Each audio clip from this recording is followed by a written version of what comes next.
Trump's boat BBQ, starvation side hustle, and immunity get-out-of-jail-free card. Impeach this madman before he turns America into a real life, the Purge. All right, listen up. You scrolling zombies and red hat revolutionaries, because I'm about to unload a verbal freight train that's been chugging through my brain since this orange apocalypse kicked back into gear.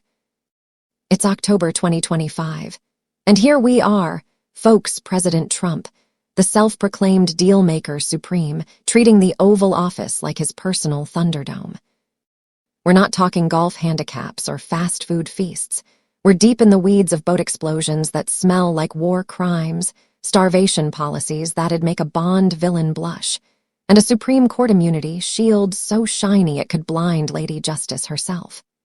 If this were a movie, it'd be called Idiocracy 2, The Reckoning. But spoiler alert, we're the extras getting screwed while the star hogs the popcorn. Let's kick this off with the Caribbean fireworks show that's got more body counts than a Michael Bay blockbuster. Remember back in September when Trump decided to play battleship with Venezuelan speedboats? Boom! One missile from a U.S. destroyer, and poof, 11 souls turned into chum, all because the admin swore up and down they were narco-terrorists from that Tren de Aragua gang. No boarding, no search, just a grainy black and white video Trump posts on Truth Social like it's his latest golf highlight reel.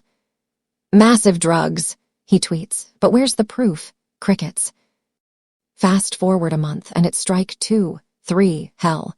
By now it's up to 9 blasts across the Caribbean and even the Pacific, racking up at least 29 dead fishermen, mechanics, desperate dudes coerced into smuggling gigs, not Scarface wannabes. The Atlantic called it out. These aren't cartel kings.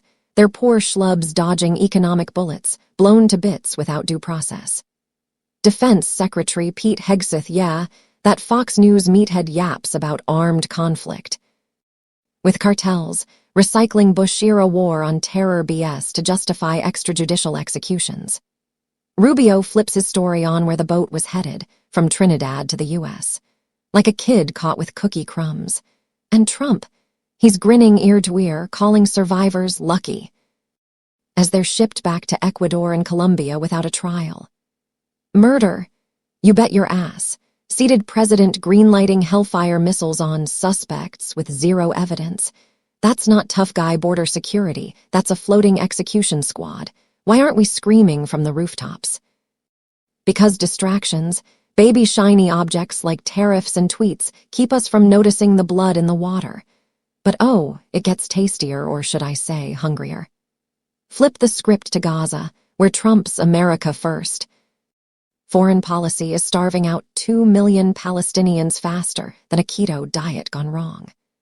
Netanyahu's bombing runs and aid blockades have turned the Strip into a famine factory, with kids dropping like flies from malnutrition, 74 dead this year alone, 63 in the last month, per UN tallies. Trump finally cops to real starvation in July, after months of dodging like he does subpoenas, telling Bibi to let in every ounce of food.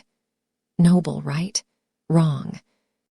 His admins slashing UZ programs left and right, yanking millions from World Food Program ops in places like Niger and Congo, where displaced folks are already on the brink. WFP calls it a death sentence for millions. But Trump's crew, they're too busy axing gender ideology clauses to care.